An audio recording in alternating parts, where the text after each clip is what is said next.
ও দেখেছো, ভিডিওটা অন করে কাজ করছিলাম, ভুলে গেছি যে ভিডিওটা অন করা আছে।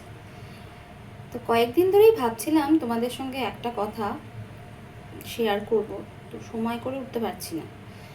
ব্যাপারটা হচ্ছে যে আমার তো ছোট বাচ্চা আছে, তোমরা সবাই জানো। তো কি হতো, অনেক সময় মেজাজ গরম হয়ে যায় এবং আমার মেয়েকে ধাই ধপাধপ দিয়ে দিই 2-4 ঘা। তো যাই হোক, তো আমাদের স্কুলের বাইরে একটা ছোট মতো গ্রুপ ঠিক বলবো না, সবাই সবার বন্ধু। তো যখন যার সঙ্গে দেখা হয় একটু আড্ডা হয়, কথা হয় যে কি হলো, বাচ্চা কি করছে না করছে, তো ইত্যাদি ইত্যাদি কথা টথা হয়। বাড়িতে কে কেমন দুষ্টুমি করে এবং মা তাকে কিভাবে সামলায়, এইসব নানান কথা হয়। তো এইসব কথা হতে হতে সেদিন আমাদের স্কুলের বাইরে দাঁড়িয়েছিলাম, তো কথা হচ্ছে অনেকের মধ্যে। তো তার মধ্যে কয়েকজন ওয়ার্কিং, মানে ফুল টাইম ওয়ার্কিং। তো তারা বলছে যে মাথা তো এত গরম বেশি থাকে, তো দিয়ে দিই, মাঝে মাঝেই দুমদাম পটাপট পড়তে থাকে। কিন্তু আর যারা ধরো আমার মতন, মানে ফুল টাইম ওয়ার্কিং নয় কিন্তু মোটামুটি কিছু কাজকর্ম পার্ট টাইম হিসাবে করে থাকে, তো তারাও বলছে যে হ্যাঁ, মাথা তো গরম থাকে, তো বাচ্চা প্রচণ্ড বিরক্ত করলে মাথা ঠিক রাখা যায় না, দিয়ে দিই, 2-4 ঘা দিয়ে দিই। তো আমাদের মধ্যে একটা বন্ধু, সে বলছে যে না, আমি কিন্তু আমার বাচ্চাকে কোনোদিনও আজ পর্যন্ত কোনোদিনও মারিনি, একদমই গায়ে হাত তুলিনি। তো এই কথাটা বলছে, তখন না আমরা সবাই, মানে আমি ভাবছি কি যে হয়তো এমনি বলছে, বা হয়তো অতটা মারে না, হয়তো অল্প স্বল্প দেয়, এরকম ভাবছি মনে মনে যে হয়তো অল্প স্বল্প মারে ঠারে হবে।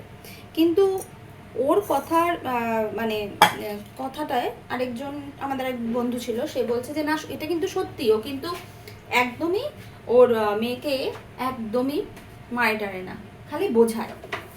তো সেদিন না আমি ভাবলাম যে আমার না আমার মেয়েকে যখন 1-2 ঘা দিই, তখন না খুব মনটা খারাপ হয়। ও যখন ঘুমিয়ে পড়ে বা পরে যখন শান্ত হয়ে যায়, তখন খুব মনটা আমার খারাপ হয়। তো তখন না আমি ভাবি কি যে না মারলে কি চলতো না, বাচ্চা মানুষ, একটু বুঝিয়েও তো দেখতে পারতাম। তো তখন আমি এই চিন্তাটা করি, কিন্তু যখন ইনিশিয়ালি প্রচণ্ড মাথা গরম হয়, তখন আর এই চিন্তাগুলো করার মতন আমারও আর মানে মাথা ঠিক রাখতে পারি না। তো সেদিন থেকে না আমি চেষ্টা করেছি, বলবো না যে একেবারে ভেবে নিয়েছি যে ওকে আমি চ্যালেঞ্জ নিচ্ছি বা কিছু, তেমন কিছু নয়, কিন্তু আমি ওকে চেষ্টা করেছি যে অ্যাটলিস্ট ও যেরকমভাবে বললো যে ও বোঝায়, ও শুধু বোঝায়, বুঝিয়ে বুঝিয়ে বুঝিয়ে বুঝিয়ে চেষ্টা করে। তো আমিও সেই চেষ্টাই করেছি।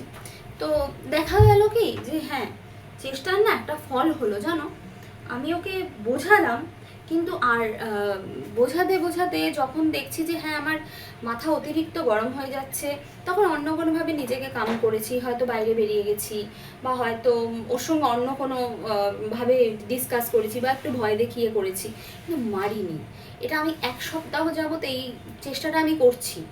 তো 1 সপ্তাহ যাবত চেষ্টা করে আমি একটা না খুব ভালো ফল পেয়েছি বলতে পারো। মানে আমার নিজের দিক থেকে একটা আলাদা স্যাটিসফ্যাকশন আসছে যে হ্যাঁ, বাচ্চাকে তো আমি মারছি না, অন্তত এই স্যাটিসফ্যাকশনটা খুব জরুরি। মানে দিনের শেষে যে আমি আমার বাচ্চাটাকে ধরে ভালো করে 2 ঘা দিলাম, তার থেকে আমি বাচ্চাটাকে মারলাম না, যখন দিনের শেষে মনটা খারাপ লাগছে, তখন মনে হচ্ছে যাক, দুষ্টুমি যতই করুক, মারি তো নি। তো এটাই, তোমরাও যাদের এই প্রবলেমটা তোমরা ফেস করো, তারা নাই আমার মতন এই ট্রাইটা করতে পারো যে ঠিক আছে, বাচ্চা দুষ্টুমি করবে, হয়তো আমার টাইমের মধ্যে কাজটা হবে না, বা হয়তো আমাকে আর একটুখানি ঘুরপথে গিয়ে কাজটা করতে হবে, এরকম নানান রকম হয়তো হবে প্রথমটা, বা হয়তো এরকম চলবে। কিন্তু মাথাটা প্লিজ গরম না করে আমার মতো, মানে আমি এরকম বলবো না যে তোমাদেরকে যে হ্যাঁ আমি কিন্তু একদমই করছি না বা কিছু, কিন্তু আমি চেষ্টা করছি, আমিও চেষ্টা করছি, তাই তোমরাও চেষ্টা করো। দিনের শেষে এই মন খারাপ করে ঘুমানোর থেকে আমার মনে হয় বাচ্চাটাকে আরেকটু টাইম দিয়ে, আচ্ছা ঠিক আছে একটু টাইম নে, হয়তো একটু বেশি দুষ্টুমি হচ্ছে, হয়তো একটু কিছু জিনিস নষ্ট হচ্ছে, কিছু ভাঙচুর হচ্ছে, কিছু ক্রেয়ন্স খারাপ হচ্ছে, কিছু বেডশিট খারাপ হচ্ছে, কিছু দেওয়াল খারাপ হচ্ছে, যাই হোক হোয়াট এভার, কিন্তু চেষ্টা করো না মারার।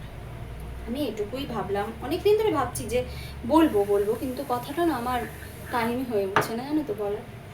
যাই হোক, তো সেটাই বলার জন্য এখন আমি রান্না করছি হচ্ছে ডিমের ঝোল রান্না করে বেরোবো, কাজ আছে। তো চলো টাটা আজকের মতো।